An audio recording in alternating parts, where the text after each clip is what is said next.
Scholars, and welcome back to another e-learning lesson video. This is a Q2 enrichment lesson over identifying persuasive techniques. I often tell students that when you examine a rhetorical strategy and you're trying to explain that rhetorical strategy, you have to make sure that you focus on what the writer does and not just what the writer says. When you fall into the trap of just examining what is said, your analysis can very quickly become unfocused. This is especially true, as I touched on with the topic statement video. If you lead off a body paragraph by just announcing something the writer says, it leaves you nowhere to go with that paragraph, because once you demonstrate through text evidence that they do in fact say that, the logic of your paragraph is over.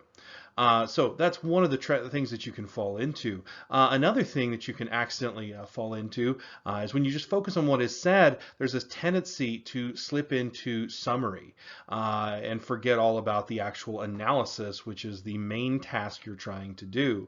And so I'll get body paragraphs with line after line after line of text evidence because the student's just kind of spinning their wheels. They're just kind of giving me all these different things that are said and have forgotten to analyze what the writer's actually doing. So one way to help you focus on what the writer does instead of just says is to force yourself to identify the persuasive elements that you see in a passage as specific persuasive techniques. So how do I identify specific persuasive techniques? Well, this one's pretty simple. Just give the persuasive element a name.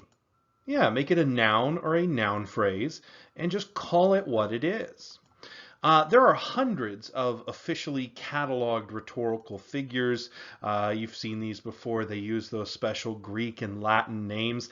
And if you know the special Greek or Latin name for a particular persuasive technique, go ahead and use that in your rhetorical analysis. Otherwise, just identify it in your own words. And as we'll see in some of our examples today, some of these techniques don't necessarily have fancy Latin or Greek names at all. We just call them things that you guys would recognize immediately. To illustrate this, let's go ahead and take a look at a sample Q2 prompt. This is Condoleezza Rice's commencement speech from the 2019-2020 AP Lang course guide. That's where this prompt can be found. All right, so in her speech, I believe this is the very first paragraph, she says this: "Now, what do I mean by human progress? I believe that all human beings share certain fundamental aspirations. They want protections for their lives and their liberties. They want to think freely and to worship as they wish. They want opportunities to educate their children, both boys and girls. And they want the dignity that comes with having to be asked for their consent to be governed." So looking at this paragraph, what are some of the things that the author does? Meaning, what are some of the specific persuasive techniques that she utilizes here? The first thing that jumps out at me is that this whole paragraph is based on definition. And definition is a persuasive technique. Yeah, just explaining the meaning of a term. Here she explains the meaning of, or her meaning of, human progress.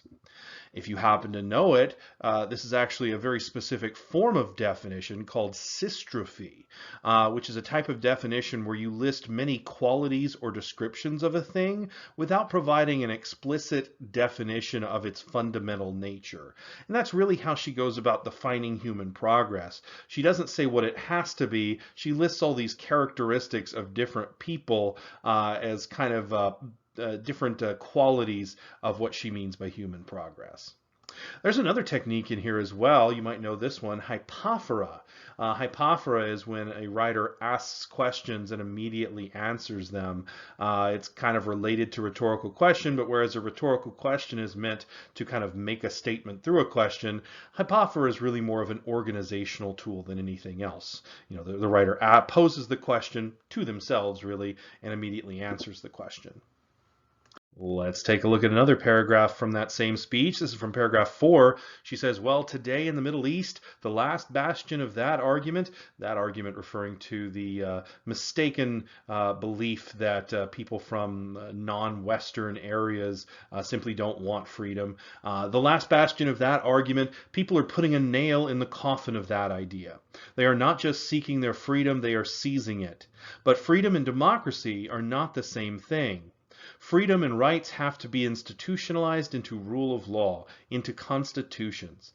And if you don't think constitutions matter, just remember this. When Martin Luther King Jr. wanted to say that segregation was wrong in my hometown of Birmingham, he didn't have to say that the United States had to be something else, only that the United States had to be what it said it was. That is why the creed matters. All right, so there's a lot of different persuasive techniques we could identify in here. Starting off with counterexample. In the previous paragraph, she cites all these people that have told her in her career that such and such people of such and such part of the world, they simply don't want freedom. They're not mature enough to have it or whatever. But here in the next paragraph, she cites a counterexample, which is just an example that defies a generalization of these various revolts that are going on in the Middle East at this time. This was 2012, and so there had been uprisings, all over the region, the Arab Spring movement, if you can recall that, and uprisings in Egypt as well. So that's just serving as a counterexample to the generalization she established in the previous paragraph. Here, she also makes a key distinction. Now, we don't really think of distinction as a particular device, and it's not really a device, it's just kind of a technique. But she does note key differences between things a couple of times here, noting that freedom and democracy are not the same thing, making that key distinction and then explaining that. Also, the example she gives of what Martin Luther King Jr. said is also noting a key distinction, that the United States didn't have to change, only do what it said it was, that sort of thing. So noting key distinctions and explaining those is another key persuasive technique. Also, the Martin Luther King Jr. Reference here is a sort of argument from authority. An argument from authority is exactly what it sounds like. It's a type of argument in which the opinion of an authority figure is used as evidence to support the claim. So she's making the argument that creed matters because of what Martin Luther King Jr. said here.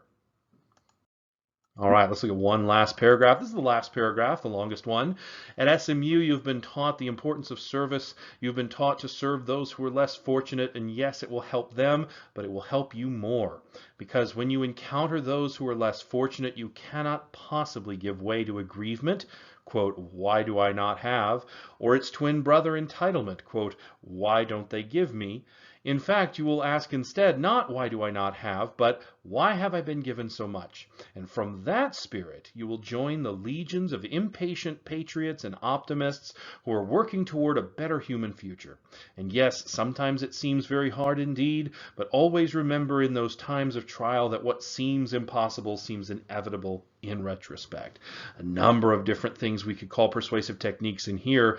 First of all, this does sort of start off with a little bit of concession and refutation. She concedes that yes, the service that you've been taught will help others, but then she refutes that idea that it's more important that it actually helps you. That's kind of what she's getting at there. She also ends this paragraph with what we call an adage, which is just a short, pithy statement of general truth, one that condenses common experience into memorable form.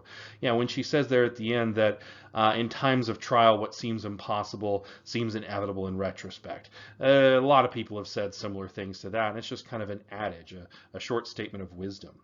As for these questions in here, I've deliberately put off that till the end here. I'm not really sure what the heck you'd call this. What she's essentially doing is defining aggrievement and defining entitlement through questions that someone who is experiencing aggrievement might have, or questions that someone experiencing it or feeling entitlement might have. So I don't know, you might call this a form of definition. It's definition through questions, right? Whenever you're stumped on what to call something, just think about what is it doing? What are those questions for? A lot of you wrote that they were rhetorical questions in your last analysis. No, they're not asked rhetorically. They're asked to define these particular concepts of what aggrievement looks like, what entitlement looks like. So I just call it definition. And speaking of that, that's kind of the third time that we've identified a device that defines or makes a key distinction or something very similar to that. So if I were writing my essay on this particular passage from Condoleezza Rice, I might base a whole body paragraph just on the different definitions that she offers, because a lot of her message is based on her audience fully understanding what she means by something and making those key distinctions between things. And so I'd write a whole paragraph just on that.